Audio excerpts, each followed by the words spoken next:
ሰበተኛው የክብር ምሽት ታላላቆች ሲሸለሙ በደማቅ ብርሃን የፋጉሜ ሽልማት ለጀግኖች ያበራልናል የጥበብ መንገዶች አገርን ያስናቀ የቁርጥ ቀን ልጆች ክብር ለናንተ ይሁን ክብር ለናንተ ይሁን።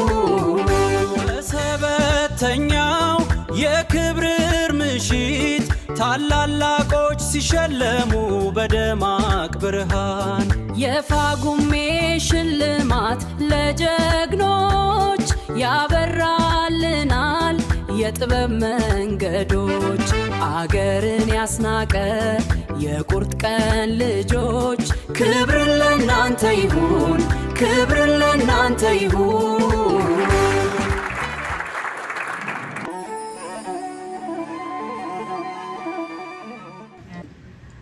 ወጧ እንዳማራላት ሴት ወዲያ ወዲህ ካልኩባችሁ እንግዲህ ይቅርታ። የመድረክ መሪ ስራ ነው አሉ ገባ ወጣ ማለት እንዳያስቸግራችሁ። የመጀመሪያውን ተሸላሚ ለማስተዋወቅ እዚህ ጋር መቆሜ ትልቅ ክብር ይሰማኛል። ቢኮዝ በጣም ብዙዎቻችን መጽሐፍ የምንወድ ሰዎች ደራሲነት ባልተከበረበት ሰዓት ደርሰው በር የከፈቱልን ናቸውና ብዙ ነገር ካለ ደራሲ አይሆንም። ቲያትር ትወዳላችሁ አይደል? አንድ ሰውዬ ደርሶት ነው። ሙዚቃ ትወዳላችሁ፣ እሱንም ሌላ ሰውዬ ጽፎት ነው። ፊልም የደራሲ ስራ፣ አክተሮቹ ከላይ የሚጨመሩበትም መጀመሪያውን ሀሳብ የሚነድፈው ወረቀትና ብዕር የሚያገናኝ ነው። የመጀመሪያውን ያንን ሰፍሮ የሚንገዳገደውን ሰውዬ በአእምሮ አስቦ ወረቀት ላይ የሚያስቀምጠው ደራሲ ነው። የመጀመሪያው ተሸላሚያችን አቶ ወልደ ገብርኤል አሰጌ ከ62 ዓመት በፊት ስለ ነቢዩ መሐመድ መጽሐፍ ጽፈው ታሪክን ያቆዩ ታላቅ ሰው ናቸው። እሳቸው ባሉበት መድረክ ላይ እኔ ወንጨርጨር ማድረጓ ልጅ መገኘቴ ትልቅ ክብርና ኩራት ይሰማኛል። አጠር ያለ ህይወት ታሪካቸውን እንድታቀርብልን ፀሐይ እጋብዛለሁ።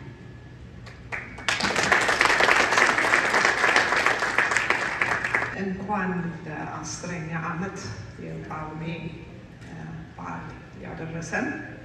ካለ እናንተ እንኳን 10 ዓመት ልንደርስ የመጀመሪያውን አናከብርም ነበር፣ የመጀመሪያውን ዓመት። ስለዚህ ሁላችሁንም በአክብሮት እጅ ነሳለሁ። ደራሲ ወልደ ገብርኤል አሰጌ በደብረ ታቦር ከተማ በ1926 ዓ.ም ተወለዱ። እድሜያቸው ለትምህርት ሲደርስ ፊደል ቆጥረው ዳዊት ደግሞ ጨረሱ። በወቅቱ በነበረው የጣሊያን ወረራ ምክንያት እስከ 15 ዓመት እድሜያቸው በዚያው በዘጌ ቆይተዋል። ደራሲ ወልደ ገብርኤል ወደ ደብረ ታቦር ተመልሰው ዘመናዊ ትምህርታቸውን እስከ 7ኛ ክፍል ከተማሩ በኋላ ወደ ጎንደር አቅንተው በጎንደር ሆስፒታል በተባባኪነት መስራት ጀመሩ። ቀጥለውም ወደ ደብረ ታቦር በመመለስ ያቋረጡትን ትምህርት ቀጠሉ። በወቅቱ በደብረ ሲና በተከሰተው የታይፈስ ወረርሽኝ የተያዙ በሽተኞችን ለማከም በሆስፒታሉ ተመድበው እርዳታ አድርገዋል። በዛን ጊዜ ታይፈስ የያዘው ሰው ቤት የገባ ጤነኛ ሰው በበሽታው ይያዛል የሚል የተዛባ አመለካከት በመኖሩ ህመምተኞች ለብቻቸው ተገልለው ይቀመጡ ነበር። ደራሲ ወልደ ገብርኤል ግን ለታማሚዎቹ አስፈላጊ ሕክምና ከመስጠት ባለፈ ታማሚዎቹ የግል ንጽህናቸው እንዲጠበቅ ከፍተኛ እርዳታ ያደርጉ ነበር። ደራሲ ወልደ ገብርኤል በጎንደር ሆስፒታል እያገለገሉ የተለያዩ ጽሑፎች የጻፉ ሲሆን በዛሬት ኢትዮጵያ፣ በአዲስ ዘመን፣ በሰንደቅ ዓላማችን ጋዜጣዎች ገበሬውን የገበሬው ሕይወት የሚያስቀኝና ስለ መንግስት አስተዳደር የተለያዩ ጽሑፎችን ጽፈው አስነብበዋል።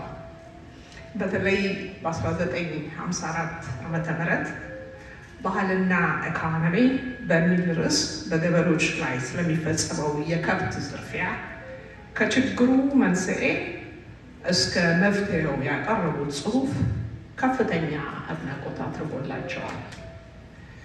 ከጋዜጣ መጣጥፎች ባሻገር የተለያዩ ቲያትሮች የደረሱ ሲሆን የሕይወት ዘበኛ የተሰኘው ቲያትራቸው በመጽሐፍ መልክ ታትሞ ኢትዮጵያ ውስጥ በሚገኙ ወህኒ ቤቶች 6000 ኮፒ ማስተላለፍ ተችሏል።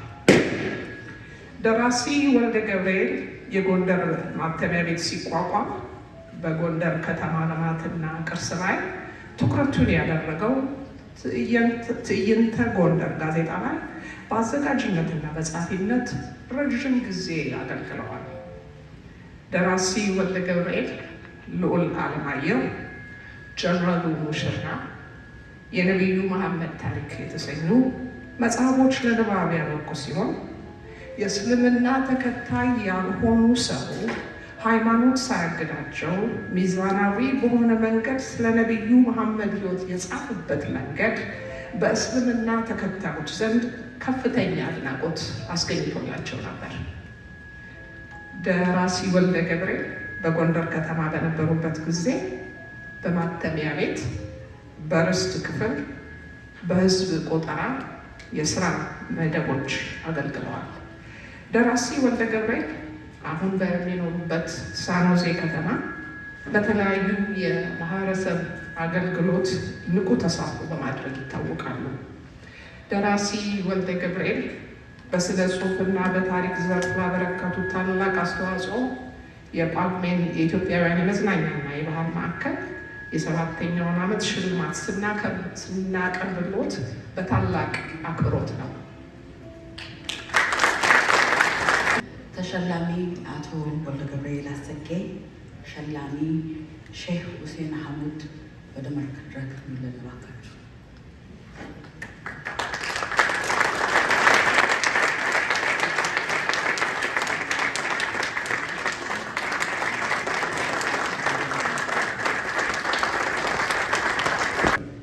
አንድ ነገር ነቢዩ መሐመድ ከነገሩን ነገር ልናገር። አንድ ሰው በሕይወት በሚኖር ጊዜ ለሰው ልጆች ጥሎት የሚሄዳቸው ነገሮች አሉ። ከእነዚህ ውስጥ አንዱ ለሰው ልጆች እውቀቱን ጽፎ መጽሐፍ ጽፎ የሚሄደው ይባላል። ሁለተኛው ደግሞ ልጅ ነው። የአባቱን ታሪክ የአባቱን ስራ ቀጥሎ የሚወስድ ማለት ነው። ሶስተኛው ደግሞ የሰው ልጅ ሊጠቀምበት የሚችላቸው የእምነት ቦታዎች የሆኑ ሌሎችም አይነት ነገሮች የሆኑ የሰው ልጅ ለዘላለም ሊጠቀምባቸው የሚላቸው ነገሮች ሰርቶ መሄድ ማለት ነው። በእውነት ተወልደ ጊዮርጊስ የተሰማኝን ነገር ለመናገር ስላልቻልኩኝ እችን መጽሐፍ ደግሞ ምንም ደግሞ ከእናንተ ስጦታ ጋር እንድትሆን ብዬ አመጣሁ። የፕሮፊት ይህች መጽሐፏም ስለ ፕሮፊት መሐመድ ሄልዚ ዌይ ኦፍ ላይፍ የምትናት በእንግሊዝኛ ነው እና ደርሳቸውም ዘላለማዊ የሆነ ነገር ጥለውልን ስለሄዱ ማመስገን እፈልጋለሁ። ትልቅ ነገር ነው ይሄ። አንድ ሰው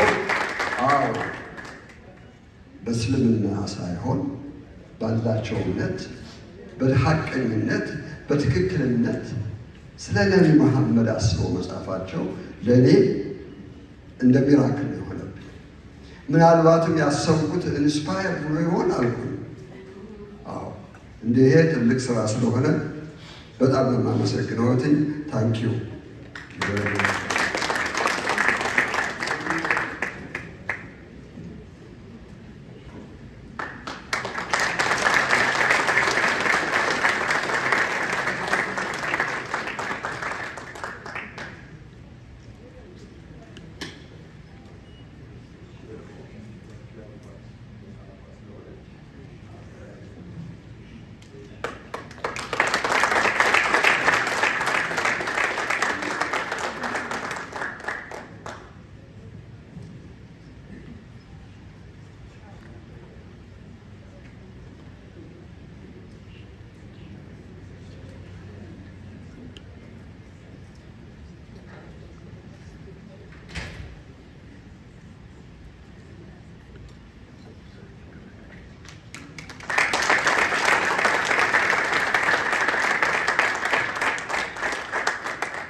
እሺ ይሄ ደግሞ በነገራችን ላይ አንድ ነገር ላመሰግን የምፈልገው ነገር አለኝ።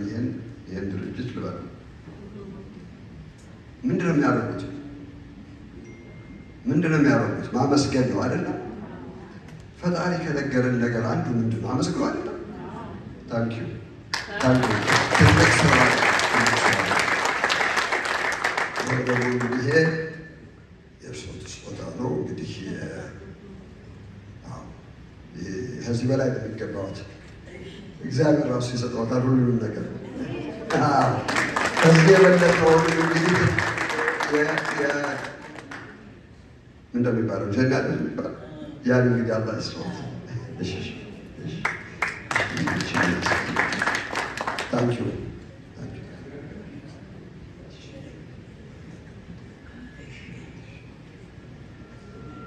አመሰግናለሁ።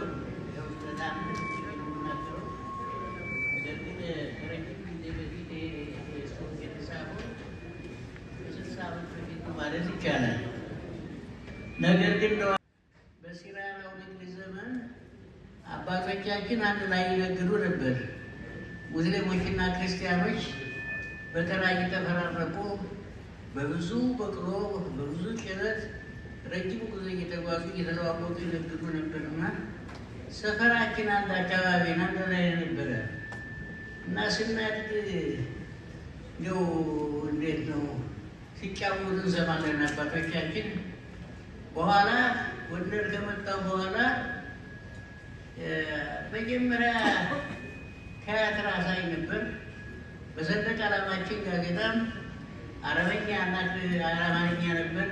ቦታ ሁሉ ጆሮውን ጥሎ የሚያደምጠው የሚስለውን ካራክተር ወይም የሚያየውን ሰው የሚያናግረውን የሚቀጥለው ካራክተር ምን ይወጣዋል ብሎ ስለሚያስብ ቫኬሽኑን ስራ አብሮት ይመለሳል ይባላል እና እንደዚህ አይነት ትልቅ አባት በልጅነታቸው ያዩትን ሳይረሱ ዘግበው ለእኛ ስላቀረቡልን ታሪክ ስላቆዩልን እጅግ አድርገን እናመሰግናለን።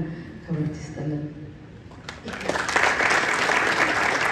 በተኛው የክብር ምሽት ታላላቆች ሲሸለሙ በደማቅ ብርሃን የፋጉሜ ሽልማት ለጀግኖች ያበራልናል የጥበብ መንገዶች አገርን ያስናቀ የቁርጥ ቀን ልጆች ክብርን ለእናንተ ይሁን፣ ክብርን ለእናንተ ይሁን።